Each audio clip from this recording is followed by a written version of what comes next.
जय सिया राम मित्रों। आपका स्वागत है अमृत कलश की इस ज्ञान यात्रा में। आज हम चर्चा करेंगे उस दिव्य महर्षि की जिनका नाम ज्योतिष के जन्मदाता विष्णु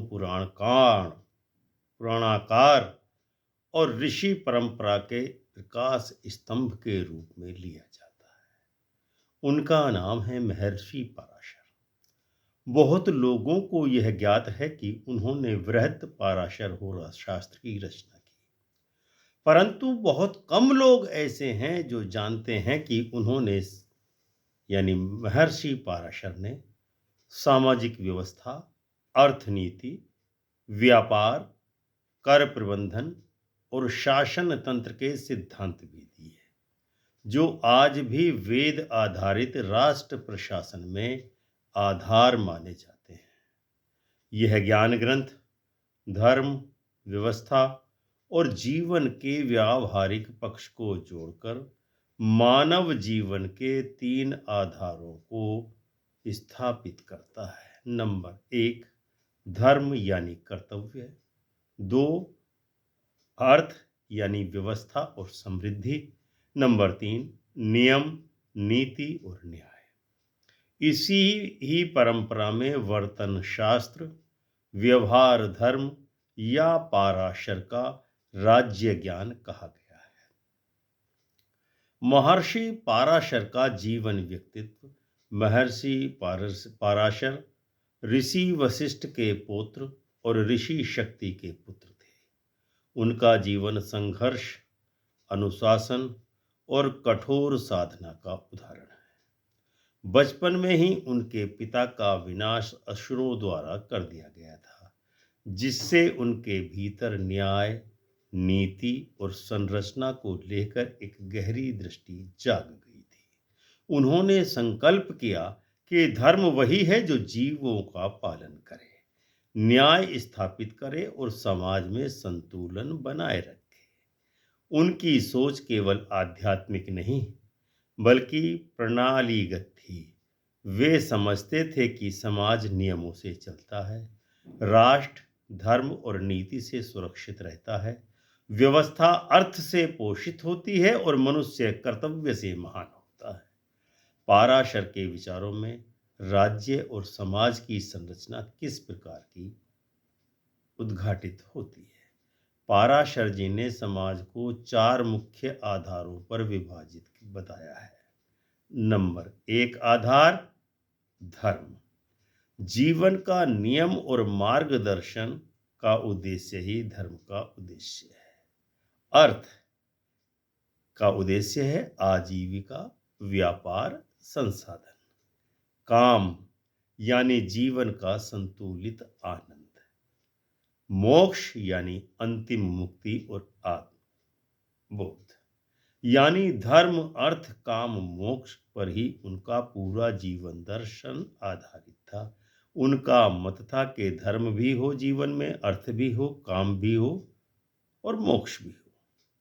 उनका मत था कि अर्थ बिना धर्म अंधा होता है और धर्म बिना अर्थ अपूर्ण होता है। इसीलिए वे न अत्यधिक त्यागवादी थे और न ही भोगवादी थे, बल्कि संतुलन के पक्षधर थे कि जीवन में संतुलन स्थापित किया जाना चाहिए।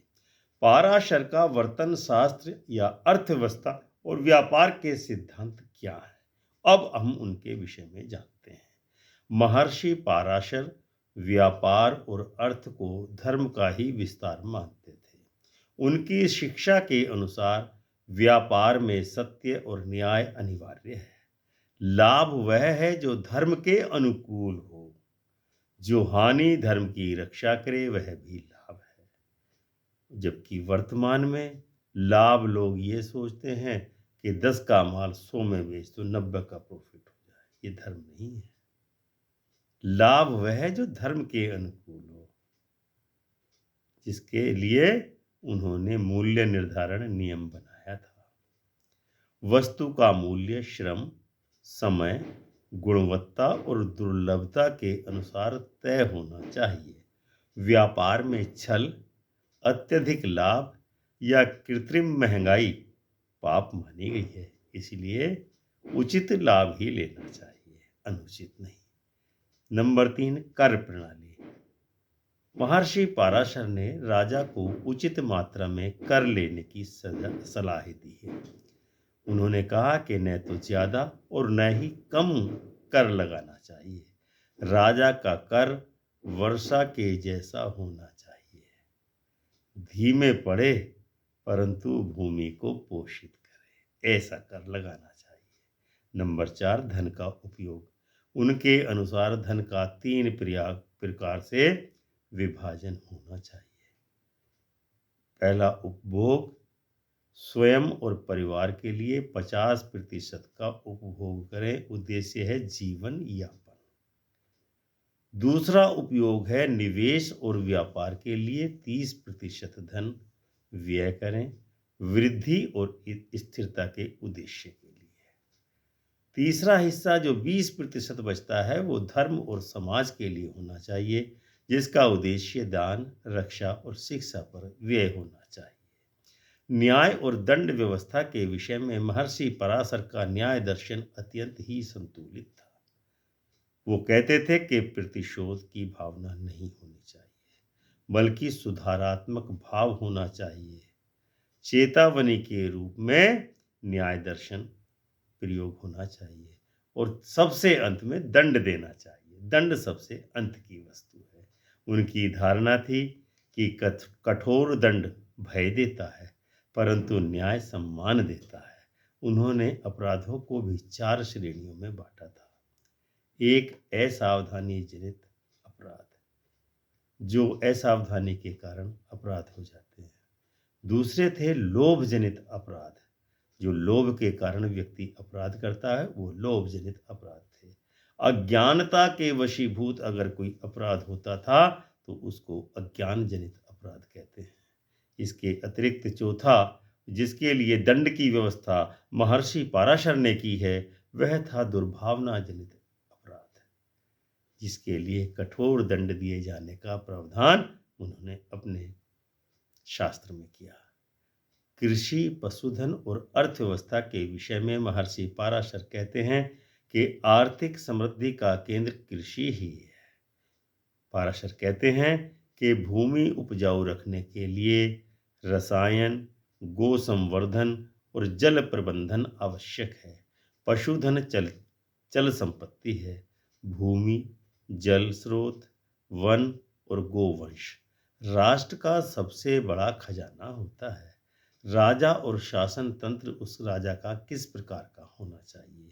पाराशर के अनुसार आदर्श शासन वह है जो धर्म की रक्षा करे, न्याय निष्पक्ष होकर के दे, उसके राजा के न्याय में पक्षपात न हो, दरिद्र और निर्बलों की रक्षा करे, विद्वानों का सम्मान करे और जनता को भय मुक्त जीवन प्रदान करने का यथोचित प्रयास करे। उनका वचन था कि राजा वह नहीं है कि जो राज करे, राजा वह है जो जनों की रक्षा करे। वर्तमान समय में आप स्वयं सोचकर देखिए कि राजा क्या कर रहे हैं, गरीबों का कल्याण कर रहे हैं या नहीं कर रहे हैं। ये आपके लिए सोचने का विषय है।